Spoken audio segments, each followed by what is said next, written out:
a lot of the focus of the powers that be is on controlling how we view reality. But one of the things that I didn't really delve into as far is that I believe that the nature of our reality around us is more akin to a dream than we believe it is.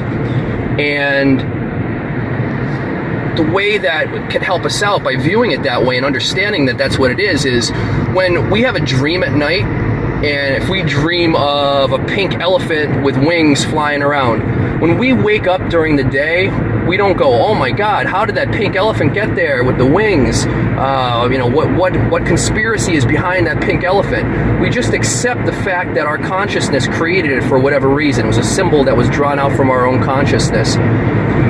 But what's happening in the waking world is the same. I think that the difference being that our waking reality is more of a collective consciousness type dream.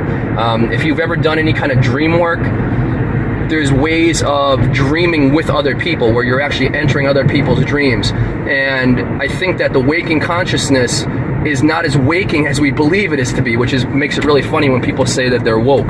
Because I think that the nature of reality itself is just like the dream, and that we're able to generate these things from our consciousness. And if you look at it that way, it's not so crazy to see how things like Mandela effects can happen, and changing of reality, and how it seems to be that it's impossible for any men or humans to change the reality. That has to be something crazy far beyond.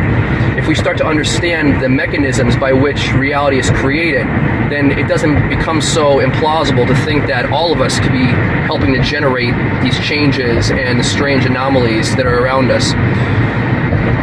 The way that we can start to learn how to manipulate our own reality and to break out of this is by working with our own personal dream state.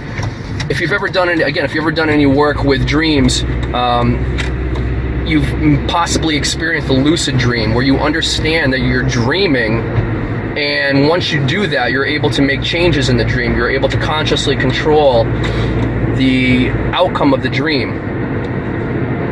The trick now is to be able to do that in the waking state. And one of the problems that we have is that we have to overcome the inertia of all the other people that are putting out the ideas and putting out their subconscious into the reality field around us. But once we're able to do that, we are able to see that the nature of reality is more dreamlike. All of the ancient traditions talked about reality being Maya, or being illusion, or being not real. And what they're actually saying is that it's basically like the dream state.